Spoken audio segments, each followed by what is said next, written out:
नमस्कार मित्रों, आप सब कैसे हैं? उम्मीद करते हैं कि आप लोग बहुत बढ़िया होंगे। हर दिन मैं आपके लिए कुछ न कुछ नया सीखने के लिए ले आती हूँ। तो आज मैं आप लोगों के लिए लेके आई हूँ भगवान श्री कृष्ण की बाल लीलाओं का वर्णन। यह एक कहानी है। इसे आप चाहे छोटे बच्चों को सुनाएं या बड़ों को सुनाएं तो ये सुनने में बहुत अच्छा लगेगा और एक तरीके से आप में ज्ञान का संचार होगा, ज्ञान की वृद्धि होगी। तो चलिए आरंभ करते हैं। कृष्ण भगवान की बाल लीलाओं का वर्णन करते हैं। भगवान कृष्ण जब छोटे थे तभी से उन्होंने अपनी लीला आरंभ कर दी थी। बाल रूप में ही भगवान ने एक नहीं, दो नहीं, बल्कि 8 असुरों का वध किया था। तो मैं आज आप लोगों को बताऊंगी कि उन्होंने किन किन असुरों का वध किया था। सुनते हैं।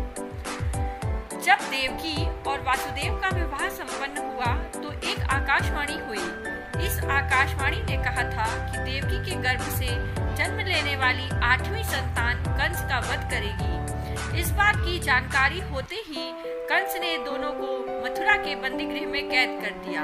इन बंदीगृहों में कंस ने देवकी और वासुदेव की 7 संतानों को बारी बारी से वध कर दिया, लेकिन 8वीं संतान के रूप में जब श्री कृष्ण का जन्म हुआ तो भगवान की माया से वसुदेव ने कृष्ण को यशोदा के घर पहुंचा दिया।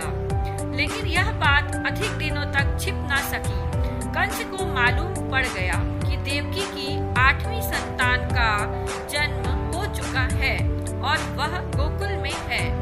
इसके बाद कंस ने कई राक्षस को कृष्ण की हत्या करने के लिए भेजे, लेकिन कृष्ण ने कान्हा के रूप में इन सभी राक्षसों का वध कर दिया। ऐसे किया पूतना का वध। भगवान कृष्ण ने सबसे पहले पूतना का वध किया। पूतना श्री कृष्ण को स्तनपान के जरिए विष देकर मार देना चाहती थी। पूतना कृष्ण को विषपान कराने के लिए एक सुंदर स्त्री का रूप धारण कान्हा के पास पहुंची। मौका पाकर पूतना ने पालने में खेल रहे कृष्ण को उठा लिया और स्तनपान कराने लगी। श्री कृष्ण ने स्तनपान करते करते ही पूतना का वध कर दिया। दूसरा, तृणावर्त को उतारा मौत के घाट। पूतना की मौत की खबर सुनकर कंस क्रोध से पागल हो गया और उसने बदला लेने के लिए तृणावर्त नामक राक्षस को भेजा।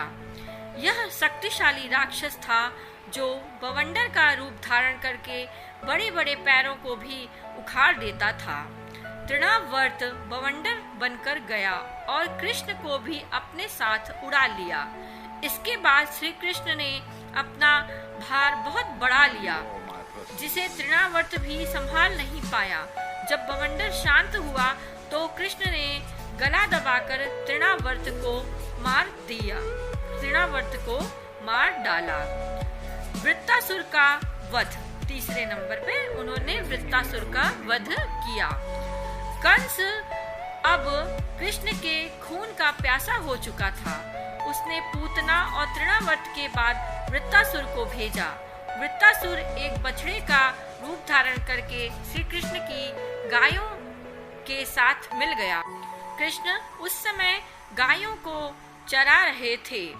कृष्ण ने उस बछड़े के रूप में दैत्य को पहचान लिया और उसकी पूंछ पकड़कर घुमाया और एक वृक्ष पर पटक दिया, जिससे उसकी वहीं पर मौत हो गई।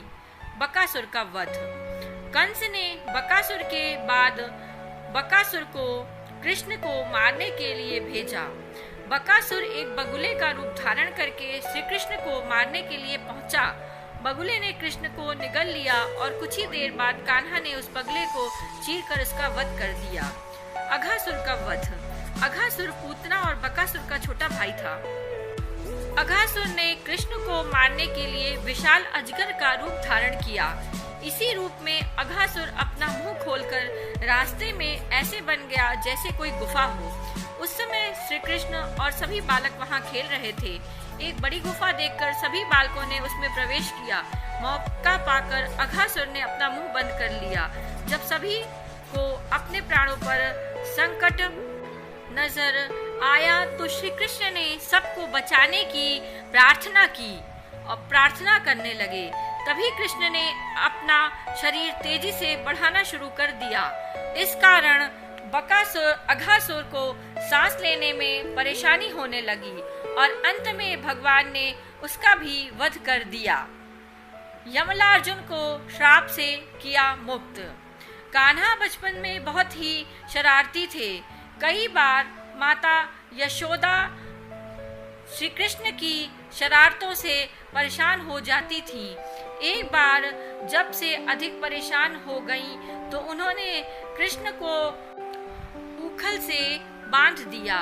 जब माता यशोदा घर के दूसरे कामों में व्यस्त हो गईं, तब कृष्ण उखल को ही खींचने लगे। वहां आंगन में दो बड़े बड़े वृक्ष भी लगे हुए थे।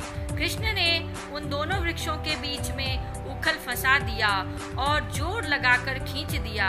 ऐसा करते ही दोनों वृक्ष जड़ सहित उखड़ गए। वृक्षों को उखड़ते ही उनमें से दो यक्ष प्रकट हुए, जिन्हें यमलार्जुन के नाम से जाना जाता था। ये दोनों यक्ष पूर्व जन्म में कुबेर के नलकूबर और मणिग्रीव थे। इन दोनों ने एक बार देवर्षि नारद का अपमान कर दिया था। इस कारण देवर्षि ने इन्हें वृक्ष बनने का श्राप दे दिया था। जिस बाल लीला के दौरान श्री कृष्ण ने वृक्षों को उखाड़कर इन दोनों